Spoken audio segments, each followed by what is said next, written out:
പ്രിയപ്പെട്ട സഹോദരി സഹോദരന്മാരെ, നമസ്കാരം. വാഗ്ദത്ത ഭൂമിയിലെ മുള്ളുകൾ നോവലിൽ ഇളംകുളം രാജേന്ദ്രൻ ഞാൻ ഒരു ലേഖനം 1995 ജൂലൈ 30 ഞായറാഴ്ച കേരള ടൈംസ് പത്രത്തിൽ പ്രസിദ്ധീകരിച്ചിരുന്നു. അതിൽ പറയുന്നത് ഇന്ത്യയിൽ എങ്ങനെ ഒരു രാജ്യം ഇന്ത്യ വിഭജിച്ച് പാകിസ്ഥാൻ ഉണ്ടായി എന്നും ഉള്ളതിനെക്കുറിച്ചാണ്.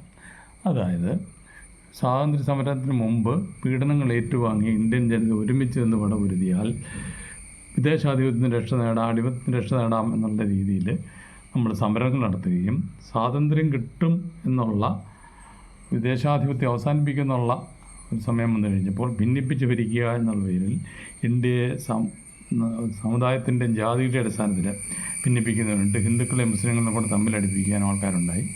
അങ്ങനെ പാകിസ്ഥാൻ എന്ന ഒരു രാജ്യം പിറവിയെടുക്കുകയും രക്തരൂഷിതമായ സമരം, അത് ഹിന്ദുക്കളെ തെരഞ്ഞുപിടിച്ച് കൊല്ലുകയും തിരിച്ചടിക്കുകയും ഒക്കെ ചെയ്ത് മുസ്ലിങ്ങൾക്കിവിടെ രക്ഷയില്ല എന്ന് വരുത്തി തീർത്ത് പാകിസ്ഥാൻ ഉണ്ടാക്കി അത് ഭിന്നിപ്പിച്ച് ജിന്നയുടെ നേതൃത്വത്തിൽ ഒരു രാജ്യം രൂപീകരിക്കുകയും ചെയ്തു.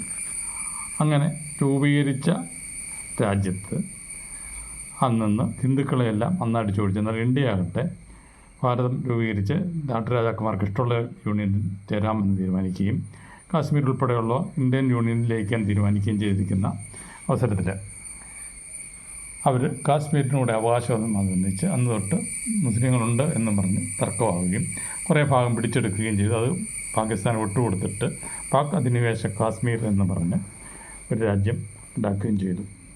വാഗ്ദത്ത ഭൂമികളെന്ന് മുസ്ലിം രാജ്യമായി കഴിഞ്ഞാൽ അതിന് നേട്ടമുണ്ടെന്നും മുസ്ലിങ്ങൾക്ക് രക്ഷപ്പെടാമെന്നും ഇന്ത്യയിൽ ഹിന്ദുക്കളുടെ കീഴിൽ കിടക്കണ്ട എന്നുള്ള വാഗ്ദാനത്തോടുകൂടിയാണ് അങ്ങനെ കൊണ്ടുപോയത്. അങ്ങനെ കൊണ്ടുപോയി അത് കഴിഞ്ഞ ശേഷവും ആൾക്കാരെ അങ്ങോട്ട് ആകർഷിച്ചുകൊണ്ടിരുന്നു. അവർ ഒടുവിൽ പരസ്പരം തമ്മിൽ തല്ലുകയും ഒരു ഭാഗത്തിന് മാത്രം നേട്ടം അധികാരം കൈവരുന്നവർക്ക് വന്നു കഴിഞ്ഞപ്പോൾ അതിനെ ചെറുക്കുന്നതിനായിട്ട് ആദ്യം ബംഗ്ലാദേശിൽ ഒരു കിഴക്കൻ ബംഗാൾ സ്വാതന്ത്ര്യത്തിന് വേണ്ടി മുജീബുർ റഹ്മാനൊക്കെ അറസ്റ്റ് ചെയ്ത് അവർ സ്വാതന്ത്ര്യത്തിന് വേണ്ടി പടവരുകയും അങ്ങനെ ഏറെ ത്യാഗം സഹിച്ച് ബംഗ്ലാദേശ് രൂപീകരിക്കുകയും ചെയ്തു. അന്ന് വന്ന അഭയാർത്ഥികൾക്ക് ഇന്ന് നമ്മൾ നൽകി അവർ സംരക്ഷിക്കുന്നുണ്ട്. അങ്ങനെ ഒരു മുസ്ലിം രാജ്യം ഉണ്ടാവുകയും അവർ ബംഗ്ലാദേശിനെ ഒരു മുജീബുർ റഹ്മാനും കുടുംബത്തെ ഒക്കെ വകവരുത്തിയിട്ട് അവർ അവിടെ ഭരണം പിടിച്ചെടുക്കുകയും അവിടെ നിന്നും അഭയാർത്ഥികൾ ഇങ്ങോട്ട് വരികയും അവരെല്ലാം നമ്മൾ സംരക്ഷിക്കുകയും ചെയ്തു വരുന്ന ഇപ്പോൾ അവരിലും ഭീകരവാദികളെ സൃഷ്ടിച്ച് ഇന്ത്യയെ ആക്രമിക്കാൻ പാകിസ്ഥാൻ ശ്രമം നടത്തിക്കൊണ്ടേയിരിക്കുകയാണ്. മുജാഹിദുകളുടെ പ്രശ്നം ഉണ്ടാവുകയും അവർ കറാച്ചിയിലും മേഖലയിലും സമരം നടത്തുകയും ചെയ്തു. അങ്ങനെ സമരം നടത്തി കൂട്ടക്കൊലകൾ നടത്തി അതിനുശേഷം പ്രാദേശികമായ വികസനം ലഭിക്കാത്തവരും അവഗണിക്കപ്പെട്ടവരും തങ്ങളുടെ പ്രാദേശിക ഭരണകൂടങ്ങൾക്ക് വേണ്ടി സ്വാതന്ത്ര്യം കിട്ടാൻ വേണ്ടിയും പൊരുതിക്കൊണ്ടിരിക്കുന്നു. ഇപ്പോഴും അവർ ബലൂചിസ്ഥാന് വേണ്ടും അഫ്ഗാനിസ്ഥാന് വേണ്ടിയൊക്കെ സമരമാണ്. ബലൂചിസ്ഥാൻ സ്വതന്ത്രമായിട്ട് ഇപ്പോൾ ബലൂചിസ്ഥാനിൽ വിപ്ലവം പൊട്ടിപ്പുറപ്പെട്ടിട്ടുണ്ട്. അവർ സ്വാതന്ത്ര്യത്തിന് വേണ്ടി മറുപടി കൂട്ടുന്നുണ്ട്. ഇമ്രാൻഖാനെ മോചിപ്പിക്കണമെന്നും പറഞ്ഞ് ഉള്ളിൽ പ്രശ്നങ്ങളുണ്ട്. ഇതെല്ലാം തടയാൻ വേണ്ടിയിട്ട് അവർ കണ്ടെത്തിയ മാർഗം ഭീകരവാദികളെ കൂട്ടുപിടിച്ച് ഇന്ത്യ എന്ന രാജ്യത്തെ നശിപ്പിക്കുന്നതിന് വേണ്ടി നിരപരാധികളെ കൂട്ടക്കൊല ചെയ്യുകയാണ്. 15-16 ദിവസം മുമ്പ് 26 സഹോദരങ്ങളെ കൂട്ടക്കൊല ചെയ്തു. നമ്മൾ സമന്വയത്തോടെ അന്ന് തൊട്ട് പാകിസ്ഥാൻ മേഖലയിൽ നിന്ന് നമുക്ക് തിരിച്ചടികൾ ഇന്ത്യൻ അതിർത്തിയിലേക്ക് കടന്നാക്രമിച്ച് സിവിലിയൻസിനെ കൊല്ലാനുള്ള ശ്രമം നടത്തിക്കൊണ്ടേയിരുന്നു. നമ്മൾ 15 ദിവസത്തിന്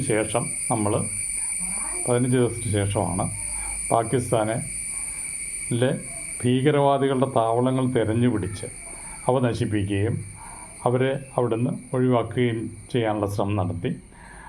അത് പാകിസ്ഥാൻ യുദ്ധസമാനമായ സ്ഥിതിയിലേക്ക് മാറ്റി ഇന്ത്യയെ ആക്രമിക്കാൻ തുനിയുകയാണ്. ഭീകരവാദികളുടെ പുറത്തേറിയുള്ള ഈ സമരം അവർക്ക് യാതൊരു നേട്ടം ഉണ്ടാക്കി കൊടുക്കില്ല. അതിന് പകരം അവർ ഭിന്നിപ്പിച്ച് പല രാജ്യങ്ങളായി തീർന്ന് നശിക്കാനുള്ള സാധ്യതയാണുണ്ട്. നമ്മളിൽ ഭീകരവാദികളെ സൃഷ്ടിച്ച് അവരെ ഭിന്നിപ്പിക്കാൻ ശ്രമിക്കുന്നില്ല എന്നുള്ളതും എടുത്തു പറയേണ്ട ഒരു കാര്യമാണ്. ഭാരതം ശക്തമാണ്. നമ്മളെ ഒരു ശക്തിക്കും തകർക്കാനാവില്ല. നമ്മൾക്കെതിരെ നീങ്ങുന്നവർ സ്വയം തമ്മിൽ തല്ലി ചാകുന്നൊരവസ്ഥയാണ് നമ്മൾ ഇപ്പോഴും സൈന്യത്തിന് വേണ്ടിയിട്ട് ജയ് ജവാൻ ജയ് കിസാൻ മുദ്രാവാക്യം മുഴക്കിക്കൊണ്ട് സർവ്വതും മറന്ന് രാഷ്ട്രീയവും മതവും എല്ലാം മറന്ന് ഇന്ത്യൻ്റെ രക്ഷയ്ക്കായി അണിനിരക്കുന്ന ഈ സമയത്ത് വിജയാശംസകളോടെ നിർത്തുന്നു.